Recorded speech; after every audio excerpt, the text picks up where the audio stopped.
I was born at the end of the First World War in 1914. I can remember 1918, when the armistice of the First War, on November the 11th in 1918. And I can also remember the flu epidemic of 1919, where a cousin of mine was one of those who died. There was 30 million people killed in the world, I think, in that flu epidemic. They're some of my early memories. I went to ordinary primary school in Pengam, and went to the grammar school, Lewis School, Pengam in Glamorganshire. Later on, I took a few jobs. Oh, by the way, I went first of all to poultry college and learned how to keep and kill and raise chickens. That's why I used to keep chickens. I had a good year there. It was a mixed college, and it was great fun. I took a couple of jobs in Gloucestershire on poultry farms after that. They didn't last long. And then I went back to South Wales from Gloucester, and I sold brushes from door to door at one time in Bath and Bristol. This happened in the horrible 30s now, the 1930s. And sometime late in the 1930s, 37, 38, I took a course in London, and then learned a bit of engineering, and got a job in St Mary Cray in Kent. And there I met Becky, because I joined her tennis club, and in the summer we played tennis, and in the winter we played badminton. And by the time 1938-39 came, they took out of our badminton hall because they added our air raid precautions, and so the war started. And so Becky and myself, we got married in June 1940, and I was called up into the RAF the following month, July 1940. I spent some time up in Scotland working on aeroplanes. It was damn cold that winter too, I remember.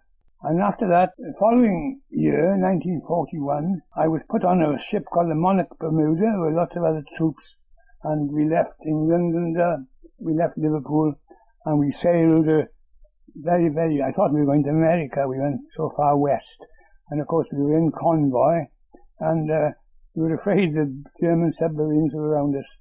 I think we picked up some people on the way, and eventually we went right round.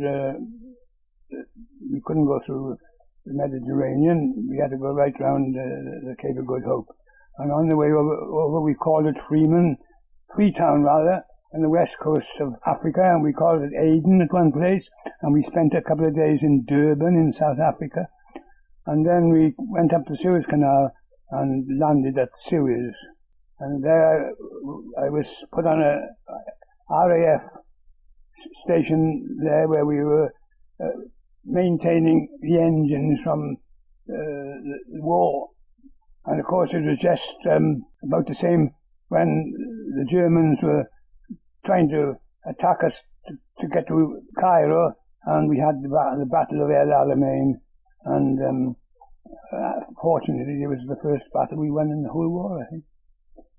After that, I spent some time in Egypt, Suez and Cairo and Port Said, and then we followed up the 8th Army, because they pushed Rommel, who was the German general, pushed the Germans and the Italians right along the North African coast, and we followed up in lorries. It took us a jolly good fortnight, that was, travelling along the north coast of Africa, and eventually we landed up in Libya, in Tripoli, the capital. I was there for quite a while, working. I think I must have been there getting on 9 months of the year, and then again, I was selected in a group of airmen who were going to fly across to Italy, and we flew with the young Americans. I think there were about 6 of us, because I think I was the senior corporal going across to Italy, and we managed to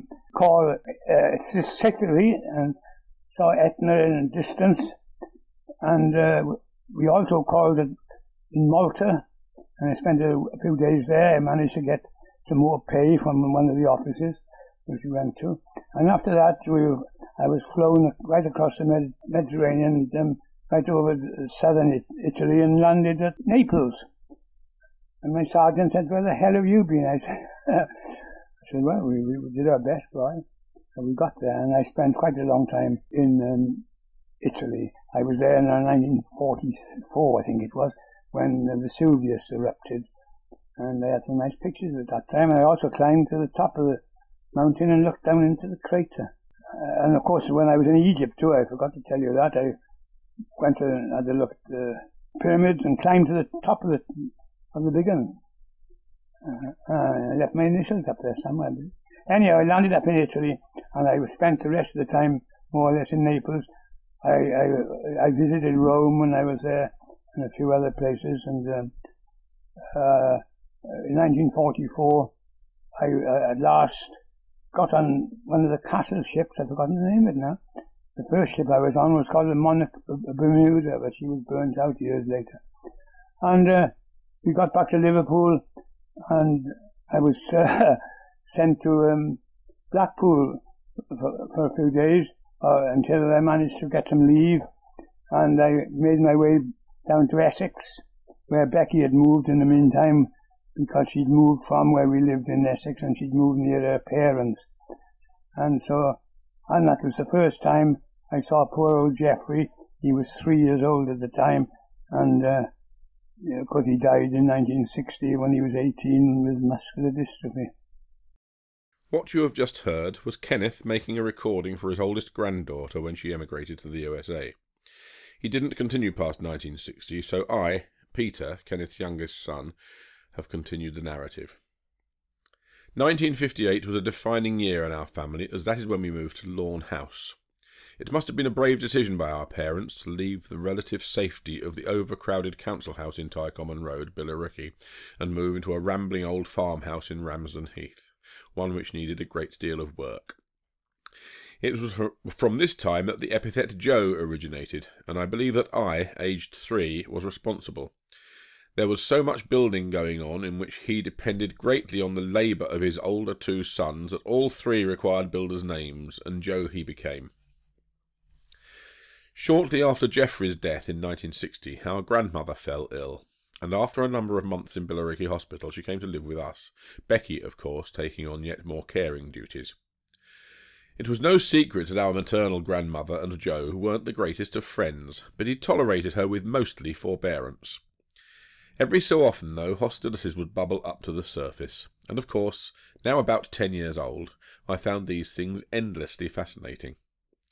One fine early summer morning, Joe was admiring the flowers in the garden, and Grandma, from the safety of the house, muttered, "Look at him strutting around the garden as though he owns the place." And of course this amused me enormously, so I went out and told him, thinking he would enjoy the joke. How wrong I was! His wrath was great, and that made it all the more memorable.